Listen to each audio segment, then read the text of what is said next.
नमस्कार दोस्तों, मैं संध्या सैनी आप सभी का हार्दिक स्वागत करती हूँ टीम 360 के इस नए YouTube चैनल ब्रेन इनसाइडर पे। और फ्रेंड्स, जैसा कि आप सभी लोग जानते हैं कि पिछले वीडियो में आपको बताया गया था कि वीडियो के अंत में आपसे 5 प्रश्न पूछे जाएंगे जो कि वीडियो से रिलेटेड ही होंगे।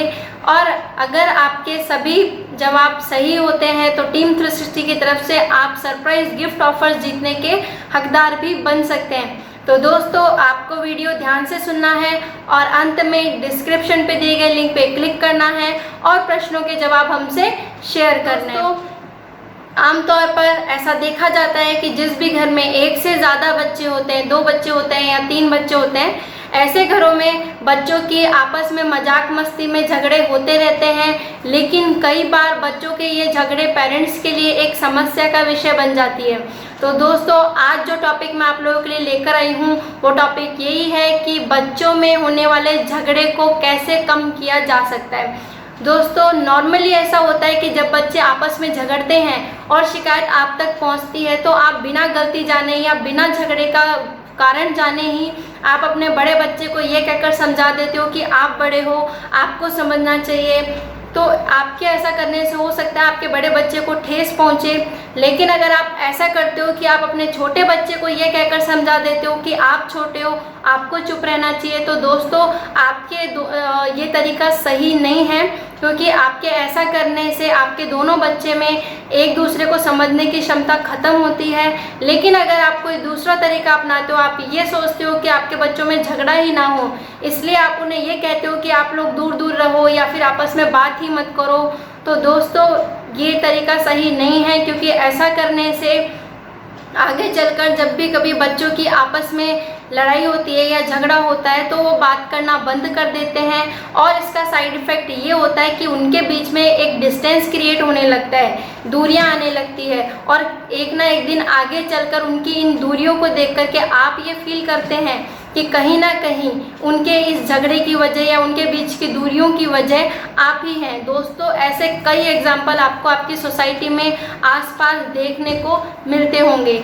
दोस्तों, ऐसा क्या करें जिससे कि आपके बच्चों में डिस्टेंस क्रिएट ना हो, इसके लिए आज मैं आपको 4 इम्पॉर्टेंट टिप बताने वाली हूँ। दोस्तों, पहली जो टिप है वो ये है कि सबसे पहले आप बच्चों की गलती जानें। जब भी कभी बच्चों की लड़ाई होती है और शिकायत आप तक पहुंचती है तो आपके लिए सबसे ज़्यादा ज़रूरी ये है कि आप डायरेक्ट जज ना बने, डायरेक्ट किसी बच्चे को ना डांटें। आप सबसे पहले अपने दोनों बच्चों में से गलती जानें कि गलती किसकी है, और जिस भी बच्चे की गलती है आप उसे डांटें नहीं, आप उसे प्यार से समझाएं। क्योंकि ऐसा करने से अगर आप उसे डायरेक्टली डांटते हो तो बच्चे के मन में हो सकता है आपको लेकर नेगेटिविटी आ जाए। इसलिए आपको बच्चे को डांटना नहीं है, आप बच्चे को प्यार से समझाएं। दूसरी टिप ये है कि सबसे पहले आप बच्चों के झगड़ने की वजह जानें। दोस्तों, कई बार ऐसा होता है कि बच्चों के झगड़ने की वजह सिर्फ एक दूसरे की गलती नहीं होती है। हो सकता है कि बच्चे कोई छोटी मोटी वस्तु को लेकर लड़ाई कर रहे हो, जैसे कि फॉर एग्जांपल हो सकता है बच्चे टीवी के रिमोट के लिए झगड़ रहे हो या फिर अपने फेवरेट चैनल के लिए झगड़ रहे हो। तो ऐसी सिचुएशन में वजह जानने के बाद में आपको कुछ ना कुछ ऐसी एक्टिविटी करनी है जिससे कि उस एक्टिविटी में दोनों बच्चे इन्वॉल्व हो और दोनों ही बच्चे इंजॉय करें। तो दोस्तों, आपको ऐसा करने के लिए या तो आप ये कर सकते हो कि बच्चों का फेवरेट फूड बनाकर आप उन्हें खिला सकते हो, या फिर आप बच्चों को आसपास कहीं आउटिंग पर लेकर जा सकते हो। इससे दोनों बच्चे झगड़े भूलकर दूसरे काम में अपना मन लगाने लगते हैं और इन्जॉय करने लगते हैं। दोस्तों, तीसरी और बहुत ही इम्पॉर्टेंट टिप मैं आपको बताने वाली हूँ। वो टिप ये है कि आप बच्चों को आपस में एक दूसरे की अहमियत बताएं। दोस्तों, ये जो टिप है ये बहुत ही इम्पॉर्टेंट है, इसलिए मैं आपको आज शेयर कर रही हूँ। तो इसमें आपको ये करना है दोस्तों कि जब भी कभी बच्चे आपस में झगड़ते हैं और आप तक शिकायत लेकर आते हैं तो आपका काम ये है कि आप बच्चों को ध्यान से सुने।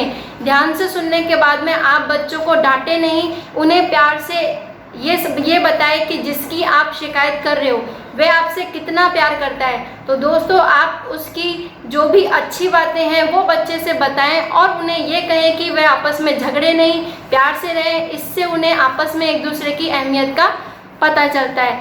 तो दोस्तों, अगली जो टिप मैं आपको बताने वाली हूँ, चौथी टिप, ये बहुत ही इम्पॉर्टेंट टिप है और ये ध्यान देने योग्य भी है।